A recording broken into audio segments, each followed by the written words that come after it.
प्रिय भाइयों और बहनों, फिल्मों, धारावाहिकों, उपन्यासों, कहानियों और गीतों में प्रेम से संबंधित घटनाओं को देखकर और सुनकर हम उत्तेजित और रोमांचित हो जाते हैं और हमें वे बहुत अच्छे लगते हैं और हम उन्हें बार बार देखना और सुनना चाहते हैं। ऐसा क्यों? ऐसा इसलिए क्योंकि ईश्वर प्रेम है। उसने प्रेम से हमारी सृष्टि की है। उसने हमें अपना सदृश्य बनाया है। अपना जो प्रेम का स्वभाव है उसे हमें दिया है।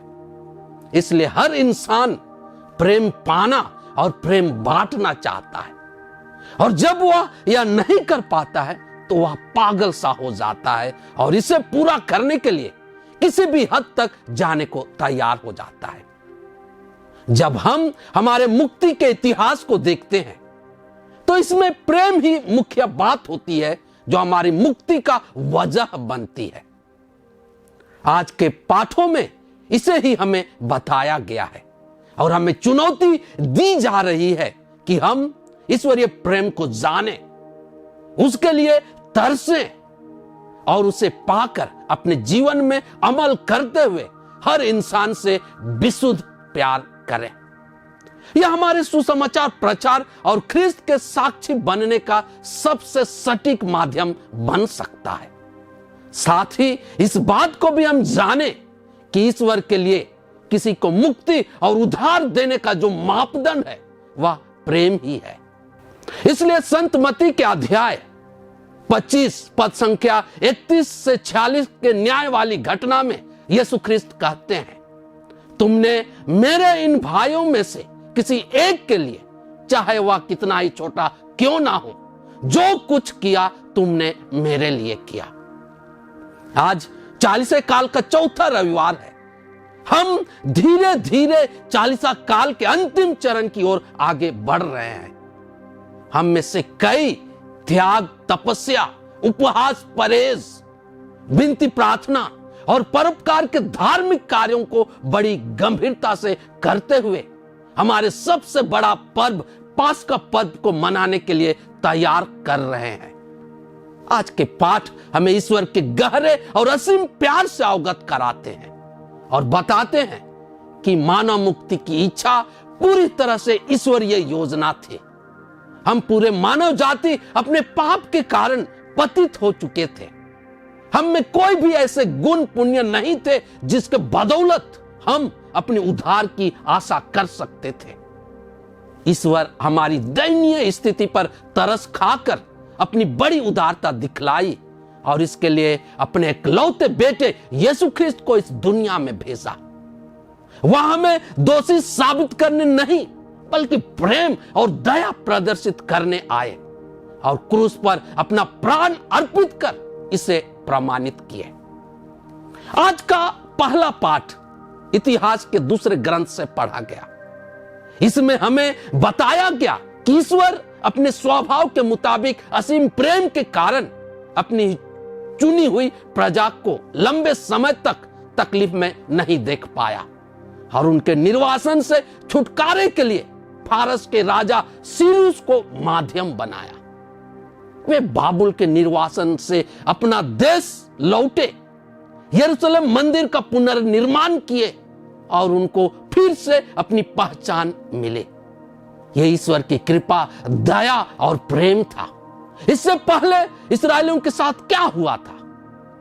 उनकी अधार्मिकता काफी बढ़ गई थी। वे अपने यरूशलेम की प्रतिष्ठित मंदिर को अपवित्र कर दिए थे।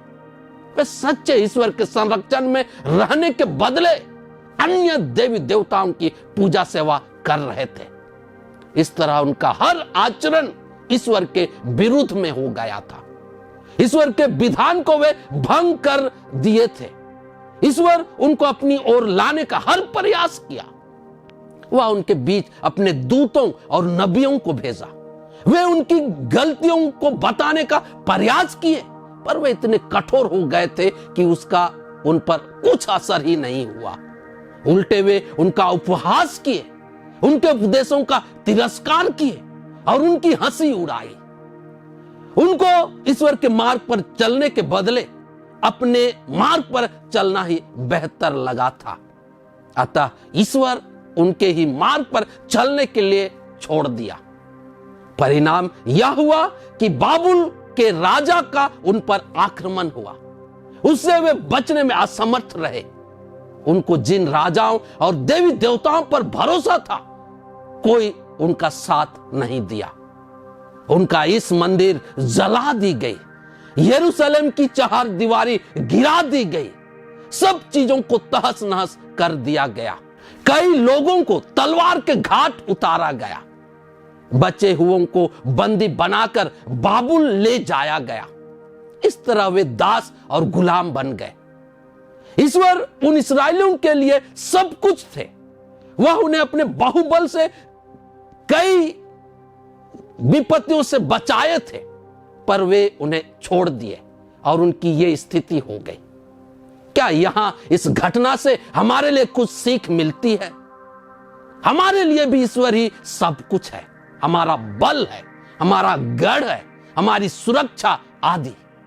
वे हमारे लिए प्रेम से सब कुछ करने के लिए तैयार रहते हैं। बस हम उसे जाने, माने और जीवन में उसे प्रथम स्थान दें। लेकिन उसे हम छोड़ देते हैं और उसके सिवा किसी और को प्रथम स्थान देते हैं, तो यह उसे बर्दाश्त नहीं होती है। उससे दूरी हमारा विनाश का वजह बनता है। यीशु ने भी कहा है, मैं दाखलता हूं और तुम डालियां हो। जो मुझ में रहता है और मैं जिसमें रहता हूं वही बहुत फलता है, क्योंकि मुझसे अलग रहकर तुम कुछ भी नहीं कर सकते। अतः इस वास्तविकता को हम जाने और हर परिस्थिति में ईश्वर से जुड़े रहें। चालीसा काल इन्हीं बातों पर चिंतन करने का एक अवसर देती है और उनसे अपनी और जुड़ाव को मजबूत कराती है। आज का दूसरा पाठ एफेसियों के नाम संत पौलुस के पत्र से पढ़ा गया।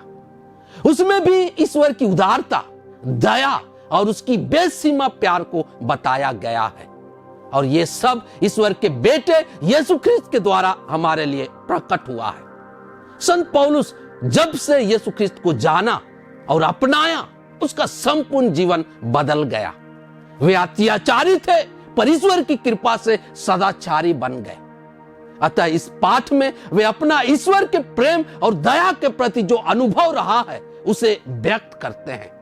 साथ ही वे हमसे आग्रह करते हैं कि हम यीशु ख्रिस्त के माध्यम से ईश्वर के प्रेम और दया को जानने का प्रयास करें, यीशु के समान पुण्य के कार्यों को करते रहें और उसके मार्ग पर चलते हुए उसके द्वारा अर्जित मुक्ति और उद्धार के हकदार बने। इसी को और आसान बनाने के लिए यीशु ख्रिस्त बपतिस्मा संस्कार की स्थापना किए। अतः हमें जो बपतिस्मा द्वारा कृपा मिली है उसे दुनियादारी में पढ़कर व्यर्थ ना होने दें। आज के सुसमाचार में यीशु ख्रिस्त के इस दुनिया में आने की वजह को बताया गया। इसमें कहा गया कि ईश्वर ने संसार को इतना प्यार किया कि उसने उसके लिए अपने इकलौते पुत्र को अर्पित कर दिया, जिससे जो कोई उसमें विश्वास करे उसका सर्वनाश ना हो बल्कि वह अनंत जीवन प्राप्त करे। साथ ही इसमें यह भी बताया गया कि यीशु हमें दोषी ठहराने नहीं बल्कि हमें मुक्ति देने आए हैं। बाइबल में हमारी मुक्ति और उद्धार का संदेश मिलता है और ऊपर उद्धृत अंश संपूर्ण बाइबल का सारांश है। जब हम कुछ खरीदते हैं तो उस चीज के लिए रुपये के रूप में मूल्य चुकाते हैं। वैसे ही हमारी मुक्ति के लिए यीशु ख्रिस्त क्रूस पर अपना प्राण देकर हमारे पापों के लिए मूल्य चुकाया। कितना महान है वे। अभी भी वे हमसे पश्चाताप की आशा करते हैं। वे उड़ाव पुत्र की तरह हमें होश में आने की ललकार देते हैं। जिस तरह उड़ाव पुत्र होश में आकर पिता के प्यार को पहचाना, उसके पास लौटने का निर्णय लिया और उससे अपने पापों की क्षमा मांगी और हर हालत में उसी के पास और साथ रहने का आग्रह किया, वैसे ही करने का ये 40 काल हमें अवसर देती है। क्या इसका लाभ हम ले सकते हैं? अतः आइए हम ईश्वर के प्रेम का एहसास करें और सदा उससे जुड़े रहकर अपने जीवन को धन्य बनाएं। ऐसा करने में ईश्वर हमारी मदद करे। आमीन।